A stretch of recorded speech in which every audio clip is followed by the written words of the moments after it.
Наашхаж яваа насан жаргал тэрвш нарын санаачлагаар байрныхаа оршин суугчид хаягдал хунцар саваа ангилж сурч дахин боловсруулах үйлдвэрт нийлүүлснээр хог аяллыг бууруулахад өөрсдийн хувь нэмрийг оруулж байна. Ахмадуудын санаачлаг цар хүрээгээ тэлж ойр орчмын 2 ч цэцэрлэг 3 аж ахуйн нэгжийг хумцраа ангилах дадалд хэвшүүлсэн байна. За тэд сүүлийн 4 сарын хугацаанд хаягдал хумцраа дахин боловсруулах TML үйлдвэрт өгснөөр 500 орчим мянган төгрөгтэй болжээ. За тэд оршин суугчдын зөв дадлаар олсон тус мөнгөө орцондоо шинэ буудан авч тавихаар төлөвлөжээ. Чингэлтэй дүүргийн 4 дугаар хороонд байрлах Пумагийн 10 дугаар байрны оршин суугчид болох насан жаргал тэр биш нар байрны найзуудаа. Тэд эмзүүч багш мэргэжлэр ажиллаж байгаа тэтгэвртэй гараад 30 орчим жил болох хугацаанд ажил хөдөлмөр хийж одоо ч гэртээ оёдол хийх зэргээр зүгээр сууж чаддаг байна. За иймээс тэд өглөө бүр гарч хамтдаа алхдаг болсноор эргэн тойрондоо маш их хумцар хаягдал байгааг анзаарч санаа зовсон байна. За ингээд өөрсдөөс шалтгааллах юу хийж болохоо бодсон гэлээ. Нөгөө ногоон зөөлөгч бүр мөөх шиг ингээд юугаа ундааны сав ингээд хайсан харагдаг байхгүй юу? Битэр тойрдог.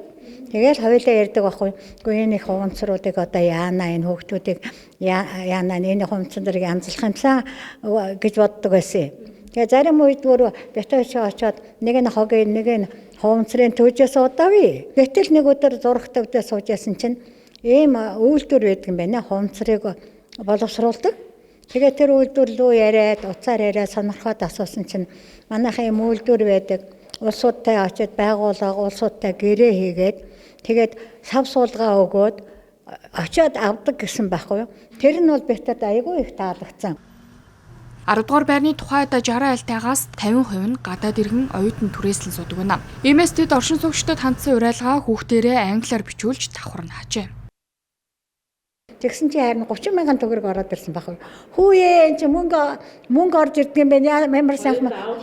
Хоёулаа яах вэ тэгээд тэр дор урагдсан буудан байхаар за мөнгөөрөө буудангаа солио гэдэг. Энд бичсэн байгаа байхгүй юу? Тий энд ингээд тий хүрээл танкимын буудан шинжилгээ уус унтааны ингээд тэгээд энэ дээр англиар бичээд ясанд баярлаа гэд. Тэгээ харин мөнгөөр ядган сүулт нь мэдэж авсан. Тэгээ энэ чи сөөхтэй эрэхтэй. Тэгээд сөөхийнхаа доотлын сая танхим тогтчуулъя гээл хинкэглээл явж байна хоёулаа. Мөнгөө яах ингээ хоёул бодож байгаа юм чи бид хоёр авалцаа биш энэ ч одоо сөөхтэйг нь сөөх одоо юундаа зарах нь тодорхой биш. Тийм учраас хоёулаа нэг бодтой нэг юм зарцуулчихъя гэд хоёулаа тэр. Одоо тэрнийгээс шинжлэхийгээд байгаа шүү дээ. Хүүхдүүд нь юу гэдэг вэ? Хүүхдүүд харин айгүй манай хоёр хүүхд гадна байдیں۔ Тэгээд таньдаг найзуудтай таарлаад одоо яасан гин би намайг таньчихжээ. Хүүе чи юу болж байна? Уутаа юм юу байраа явж штэ гэд утсан гинэ. Тэгээд охин маань утсаад ээж та юу хийгээд байгаа юм бэ? Хоолны мөнгө төгрөггүй болчоод юу муухай юм хийгээд байгаа юм гэдэхгүй юу? Үгүй одоо ингээд тайлбарлаад одоо ойлгосон. Тэгэд битгий тэгж хамаагүй яваараа төвж болохгүй шүү. Өнгөрсөн оны 9-р сараас эхэлсэн тэдний энэ ажил зөвхөн 10 дугаар байраар зогсохгүй эргэн тойрны ресторан, зоогийн газар зэргээр хүрээгээ тэлжээ. За ингээд 9-өөс 12 дугаар сард тэд нийт 296 кг хумцрыг дахин боловсруулах үйлдвэрт нийлүүлсэн байна. Энэ нь 346 кг хүлэмжийн хийн ялгарлыг бууруулсан гэж үзэж болох юм аа. Овор саваар хамтаахын тулд хоёулаа гიშгэн штэ. Тэгжээ нөгөө ууц сав чинь бид нар чинь одоо бүх юмнууд бас тэгээ хоёулаа ороод нөгөөхөө гიშгэнэ. Гიშгэ гутлаа зад гიშгцэн байвал. Тэгээ манай найз бэртэ болохоор гараараа мушгин би хөлөөрөө гიშгэнэ. Гараараа яаж байгаа юм бэ гэх нь яд угаагаад ариутгачих юм чи ямар хамаатай. Энэ амар юм аа гэж шууд нуулаад хийнэ.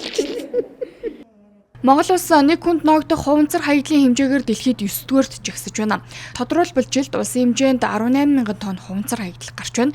За тэгвэл тэр бүх хаягдал буюу 20 мянган тонн хуванцар үйлдвэрлэх хүчин чадалтай TML үйлдвэр бидний удаг ус ундааны савны түүхийд болох RP дүрлийг үйлдвэрлэж байна.